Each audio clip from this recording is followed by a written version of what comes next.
Well, Sean, look what washed ashore. It's Brad. He's back. This is Red Card Radio. Good morning, good evening, good afternoon. Well, thanks for tuning in. Red Card Radio is a weekly look at the Premier League from three friends who support different clubs. My name is James, support Arsenal. Up top with me is Brad. Welcome back, Brad. He supports Chelsea. Down below is Sean. He supports the Atlanta Braves. It's spring training. The Braves are back, baby. And I guess also Tottenham. Boys, hello. Good day. How are you guys? You know, we up in here. Chelsea with another win, so I'm excited. It makes things fun. We had you in the Bermuda Triangle week. So yeah, I know. Glad you made it out of there. Yeah, I did. You made it out of there. Duck dodged. It was touching my way out of there. It was touch and go there for a while. You know it's not touch and go.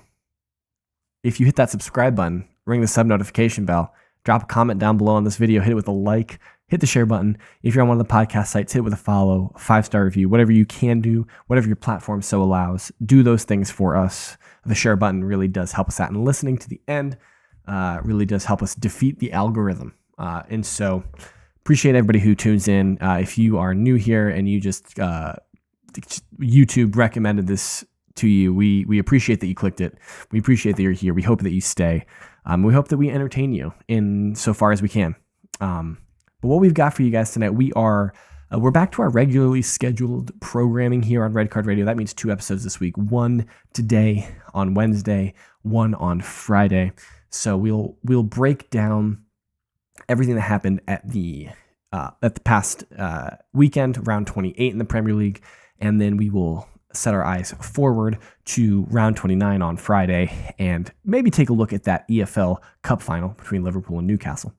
But what we have here today is the round 28 kicked off with Forest at Manchester City. Now, Sean, we had a spirited I don't want to say debate. We had a conversation last week, and we both thought that this would be a good game, and it was a very good game. Forest gets the win 1-0. Sean Stradamus is vindicated again, and I think my statement that I was too much of a coward to pick Nottingham Forest, I think it's very true because it showed that I wanted to pick Forest, but I'm just too much of a coward. Yeah. You shouldn't have been a coward. You should have followed Sean Stradamus. Wow. And yeah, I'm just the best picker of games in the history of picking games. So now this, I watched a majority of this game. It was actually like an exciting game, back and forth, really kind of an open match. I think my grand takeaway is I forget who was. Somebody was commentating. They had some sort of goalkeeper focus. They were talking about how well Ederson did in certain situations, and on the goal that he allowed from Callum Hudson-Odoi, it was near post, and he really the ball went right over his arm. It seemed like a save that I thought Ederson in form would normally make. I was shocked to see Forest score in the manner in which they did. And so I wonder, because there was a lot of talk at the end of last year whether or not Ederson would stay for another season, whether or not he would move on to Saudi Arabia or somewhere else, because he was most heavily linked to Saudi Arabia. I kind of wonder if City is going to look to try and this is going to sound insane, and I readily admit that it sounds insane, but I wonder if City are going to look to try to upgrade that position in the summer. Yeah, rumor is Diego Costa is who they would prefer taking over for Ederson. Is he the Portuguese national team? Yeah, but is he the Sporting goalkeeper or is he some other Portuguese team? I think it's Porto. Okay. Porto. 20. Yeah. I mean, it sounds like an insane, 25 years old. It sounds like an insane question because Ederson has been and still is one of the best goalkeepers, not only in the Premier League but in the world. He is still the best passer. He's one of the best passers in the Premier League in any position. You could slot him in as an 8 if he had, and he probably could play midfield. at a high level. Like, I would not be shocked if he could play midfield at a high level. And like, he's 31, which is not old by goalkeeping standards. So it's not like he's at the end of his run or anything. Certainly not. But it just seems like maybe this is more a case of City being holistically damaged in defense rather than me just harping on Ederson. But it seems like he's not making the saves I feel like he would normally make. He's not stopping the ball, and I mean he's not been the best shot stopper in his career. Like I see your point. Yeah. May I counter with one that I have been making for 5 years? Yes, please do. I have been saying that for 4 or 5 years, however long we have been sitting in front of these microphones jabbering into them, I have been saying, screaming into the void, Ederson is not a very good goalkeeper. I've been saying this. When you have $400 million in defenders in front of you, any of the three of us could be a pretty decent goalkeeper. He's a good passer of the ball. He's a good distributor. He's not a good goalkeeper. And because the defense is struggling, you are seeing the flaws in his game because he's not very good. These are just shots that wouldn't have got off. If Rodri were there, if their defensive line was what it was 2 or 3 years ago, or whatever the case, whatever argument you want to make. Using your logic, who are the good goalkeepers then? I'm curious Alisson to know. Becker. Okay, Alisson Becker, sure. Yep. And Guillermo Vicario. Okay, all right, that's 1-2 in the Premier League. Yep. Mm-hmm. Anybody else on that list? No. No. Not Okay. really. All right then. Wow. Didn't even say Emmy. Wow. Emmy's pretty good. He can't bring himself to praise Emi Martinez because Emi Martinez is a Arsenal legend. And so much a legend, they shipped him out after 2 or 3 years. I'm just saying. All right, hold on. I'm going to do a quick look-see. So goals against in the Premier League this season. Ooh. Tottenham 41. That's kind of middle of the pack. I'll give you guys a guess as to who has the fewest goals conceded in the Premier League. Nottingham Forest. Okay, 1 vote for Nottingham Forest. B-Rad, don't look at the table. Stop looking at the table. Already did. Everyone, already did. Oh, it's already done. It's Liverpool. Already done. Oh, already done. An idiot. Brad's no, over, but Brad's over staring at the table. Hey, Sean. Yeah. Imagine if I asked this question. What would be your first choice? Oh, it's Chelsea. No, but I didn't ask the question. Now replace Brad with James. James did. Oh, it's Arsenal. Yep. It's Arsenal. I knew you would get it right from the top. Yeah. Now, also a club that has about $4 billion in their defensive line. Well, didn't help us on Sunday at Old Trafford as Arsenal concede a Bruno Fernandez free kick. Is that what it was? Yeah, it was a free kick from about 20 yards, 21 yards. And so it's funny because I'm watching the game. I didn't even really think it was much of a foul, if I'm being completely honest. I thought it was a soft foul.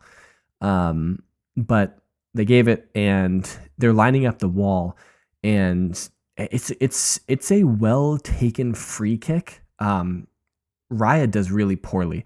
Raya's setup is just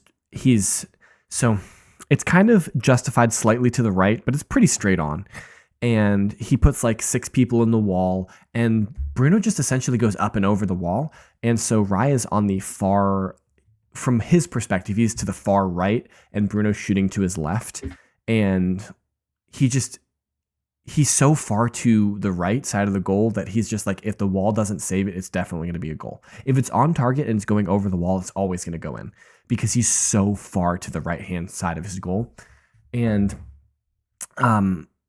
it was a good kick. Apparently, interestingly enough, I didn't know about this until midway through the second half because I was like 30 minutes behind, so I avoided all kinds of spoilers. So I wasn't on Twitter or on Discord or anything like that. I was avoiding text messages from you guys. Apparently the wall was set up too long. Apparently the wall was set up at like over 11 yards instead of 10 yards. And that could explain why Bruno was able to get it up and over the wall. I think that's a hilarious thing to bring up. Wow. Like, So I have a question. Do you think Raya could have gotten to it and punched it? No, Did he have any punches in the game? no, there's no way Raya was saving it. Like based on his position, I know the joke you're trying to make, Brad. I get it, but Let me get this straight. he had no chance. Your tacticos on your side of the interwebs have come up with some cockamamie scheme that the ref walked off too many paces. No, this was on the broadcast. And that's why you get.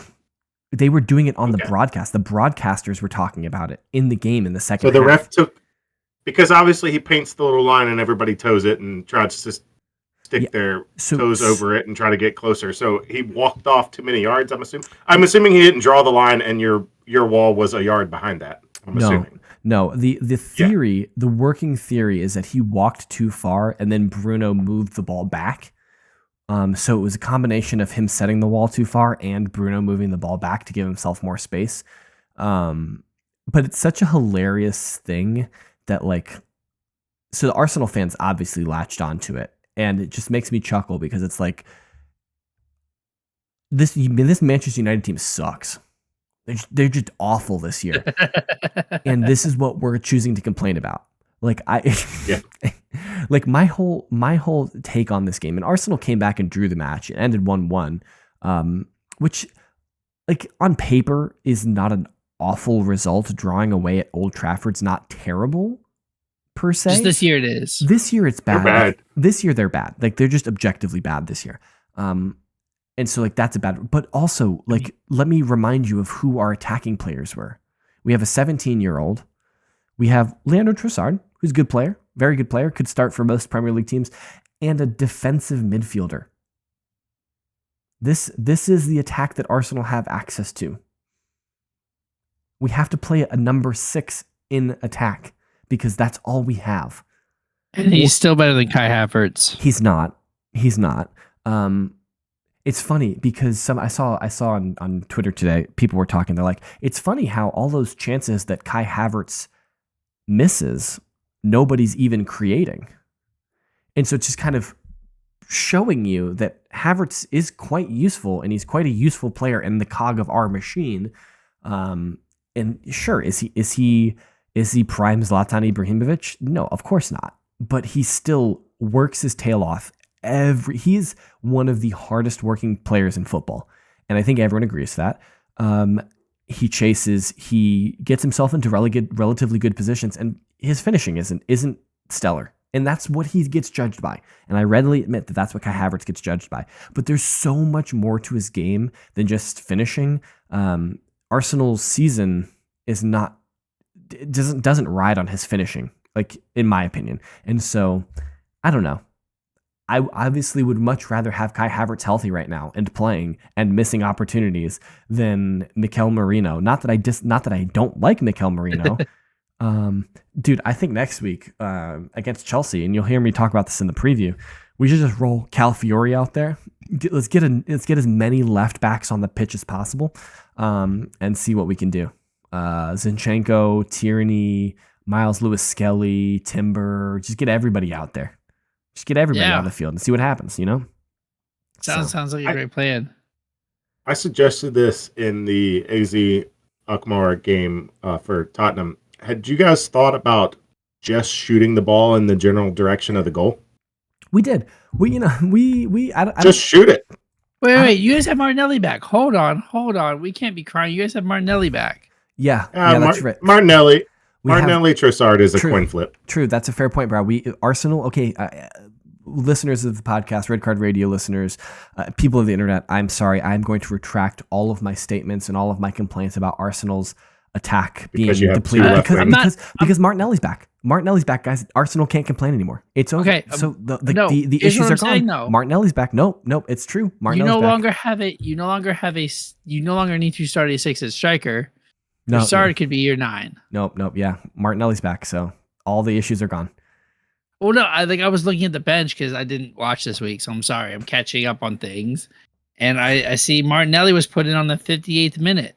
Yeah, Martinelli, your boy MLS, and so 30 minutes, cool. It means he should play 60 minutes against Chelsea.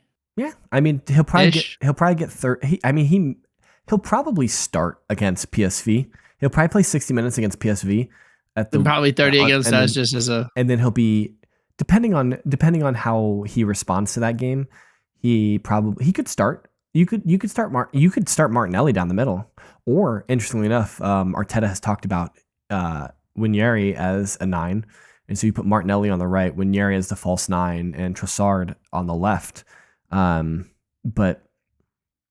don't know. We'll see. It's probably going to be Trossard, Marino, and Winieri on Sunday. So. But true. So I apologize. I retract all of my complaining and all of my complaints about Arsenal's attack because Martinelli is back. That's true, Brad. That is a big W, big true. Can I just say a quick word about Declan Rice's goal? I don't know if either of you guys have seen it, but you should go watch it if you have not seen it. Like I said, Sean, last week, once Declan Rice starts adding a significant number of goals to his game, he is going to be quite the force to reckon with. He's already great defensively. Everyone knows that. He carries the ball super well. He's now getting himself into really good positions as kind of like a trailing midfielder, runs in the box, things like that. Once he starts scoring those chances, like he did on Sunday, it's over for everybody. It's a wrap. Just call it a day. Yeah. So because you guys are on phase 4 out of 5 phases. Hey, Brad, what phase are you guys on? Okay, where are you at in the table? Where are you in the Champions League? What like I don't get this We'll whole. win I a don't, trophy this week. Literally, I just thought it was funny when you said that. Every time, anytime a manager is failing, he gets compared to Arteta. Anytime a manager is succeeding, he gets compared to Arteta. Like Arsenal is apparently the standard for everyone. So, come on, bring it on. That's fine. It's fine. It was just funny that he's like, no, it's okay that we didn't win trophies. Like, oh, okay. Did he say that? No, he didn't say that. He said we need to be competing and trying to touch the biggest trophies. He didn't say it's okay to not be competing for trophies, not winning trophies. He didn't say that. Arteta has never said that. Oh, sorry. He said we're not ready to win trophies. That's what it was. When did he say that? In his last. This is a misquote, Brad. You are not quoting him appropriately. I will defend Arteta to the death because the man is very intense and he saved Arsenal from a torrid situation. And so any Arteta outers can kick rocks. You guys need to leave. Lee Gunner, you're an idiot. Yeah, I said it. Let's start a beef. Beefing. Let's go to town, man. Because you don't know what you're talking about. You're an idiot. Hold on. Anyone who wants Arteta out is an idiot. Arsenal's in phase 4 to 5 of its 5-phase plan, emphasizing the need to establish the team at the highest level in the Champions League, consistently perform with unity, and be very close to touching big trophies. Not winning big trophies, but touching. What do you get to do you get to touch the trophies if you don't win them? Second place doesn't get to touch the trophy. Yeah. Does second place pick up the trophy and touch it? I'm just saying what he said. All right. I think what were his quotes? I think we all agree. I think we all agree quote. that if you're touching a trophy, you've won it. I'm just saying. All right. That's all I'm saying. Just like in the second year of Big Ange, huh? Yeah. Hey, Europa League's still on. Yeah. No, it's not. No, it's not. You guys we're losing on aggregate right now, but you guys you're playing at home in the second leg, right? No, they're away. Oh, no, they're home. They're home. How are we both at home? Oh, what? There is nothing about last week or this weekend that gives me any type of hope that we will score 2 or more goals. No, I think you're away. No, they're at home, Brad. We went to the Netherlands. How much did you guys lose to Alkmaar by? 1 goal? 1. It was 1. Sean, I know you're down bad. And I know you're in the doldrums of your season right now, and you feel real in your feels about Tottenham. But Tottenham are going to destroy Alkmaar on Thursday. We would need to put the ball in the back of the net. You're at home. You're in the Tottenham Hotspur Stadium with 61,000 of the greatest lily whites in North London. What was my comment last week watching the game?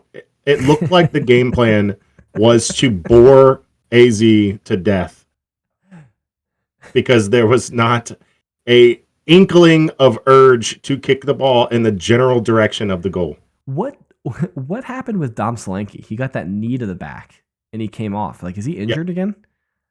No, he played against Bournemouth. Did he play against Bournemouth? Yeah.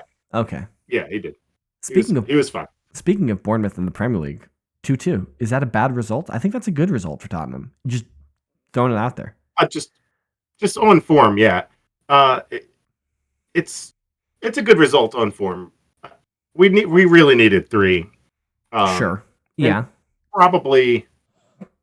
I don't want to say deserved 3 because we hold that in our little circle. We hold the deserved title and claim to a little bit higher regard, and it carries a little bit more weight when a point or 3 points are deserved. So I won't say that we deserved 3 points, but both goals were not going to get saved or stopped. So it kind of was unfortunate.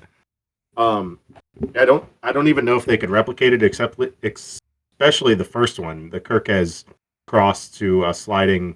I believe it was Evan Nilsson. I believe. We'll fact check it. No, it was Tavernier. Yeah, Tavernier. And Spence is never getting to that. Kirkes couldn't put that ball on that. He put it on a dime. It was perfect. That was a great finish too. Great finish. Yeah.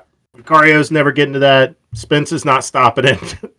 He had a bunch of space out there, so maybe that's on Boro for not pressing the ball. Whatever you want to say, it's just not getting saved. Is Allison saving it? No, nobody's saving it. Just checking. No. Going through the hierarchy. It was a ridiculous goal. And then the second was just a one-on-one where Vicario got chipped. So maybe you would say that Allison might get to that, or Prime Newer, or whatever you want to say. Some goalkeeper might get to it, but he got chipped. Wojciech Szczesny, maybe. He went Szczesny, yeah, sure.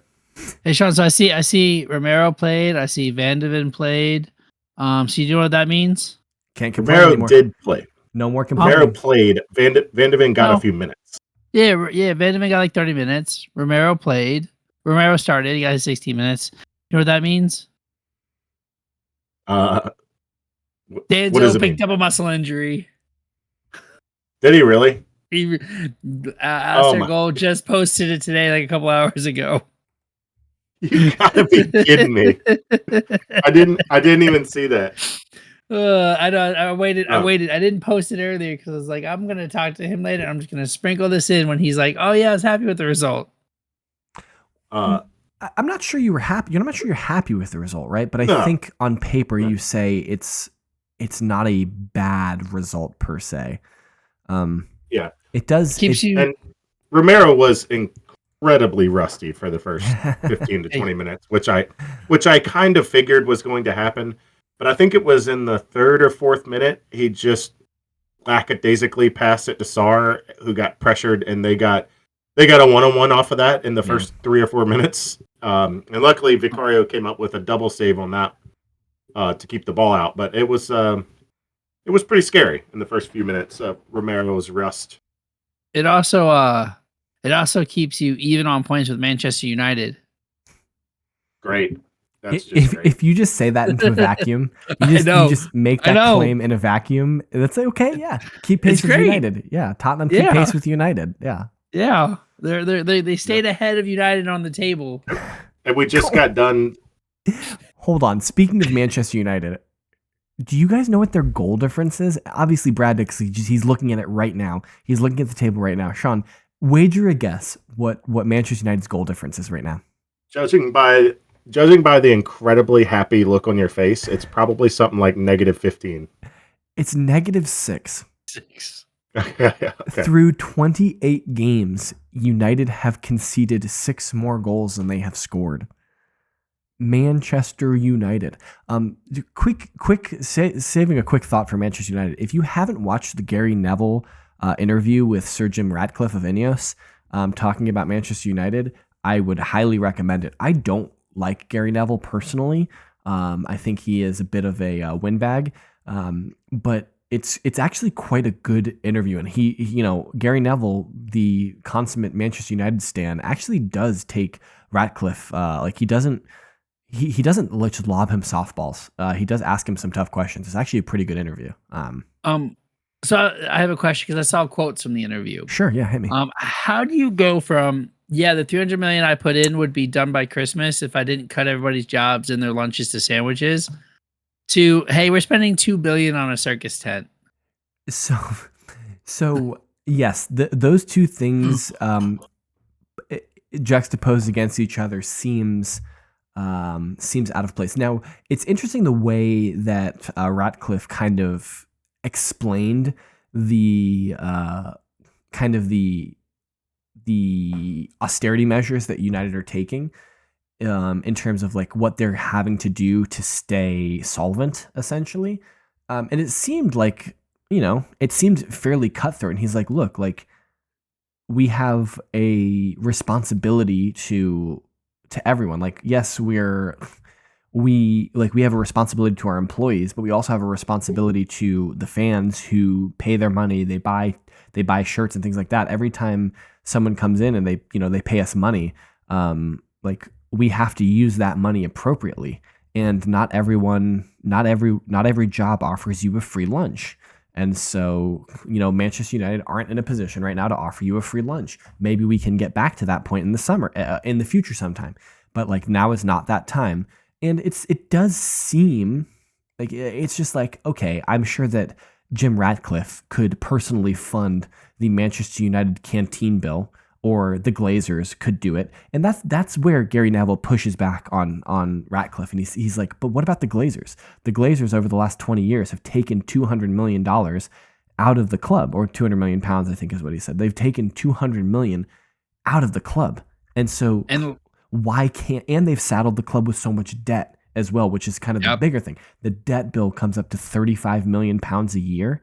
So like the interest that they have to pay on the debt, I think, is like 35 million pounds a year, which is insane.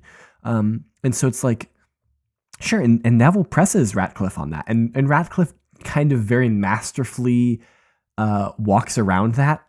He does a good job of tiptoeing around that because, like the Glazers are still his business partners technically. And so he can't necessarily just like throw them under the bus and be like, they should write a check and they should bring that money back. But yeah, it's a good interview. I would watch it. It's on the Overlap on YouTube. So it was epic that like when we posted pictures of the rendering, Sean's reaction was the best. Wait, is that real? That can't be real. No way, that's real. I mean, it's a rendering. It's the dumbest looking stadium I've ever seen. It's almost as bad as a toilet bowl. I don't get the hate personally. I think it looks fine. At least the toilet bowl looks like a stadium. It looks fine. It looks like it won't look like that once they're done built. You know what I mean? Like that's what the render looks like with all of like the other buildings built and like the shopping built and the green spaces being lush and green and looking lovely. Like it looked like a summer day in like LA. Like that's what the rendering looked like. We needed it to be like a gray, rainy Manchester day, which is going to be for like 65% of the year. And well, I was also scrolling through like reactions to it, and somebody had the best one. The funniest thing about the rendering is they thought that we'd be winning 3-0 at home. Yeah. So yeah, good stuff. But I think that's all we're doing in this episode. That's all we got for you guys. Make sure you. Funny enough, if you include that rendering, they still have a negative goal differential on the year. Okay.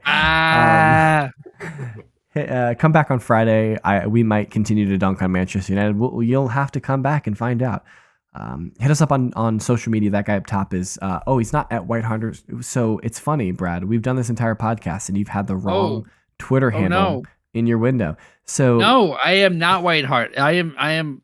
I got it at 3 Point Lane. Hey, I'll go back in post production and fix it. I'll edit it. Yeah. We'll get it all fixed before the podcast goes up. No problem. That guy is easy. He's at KS Brad G.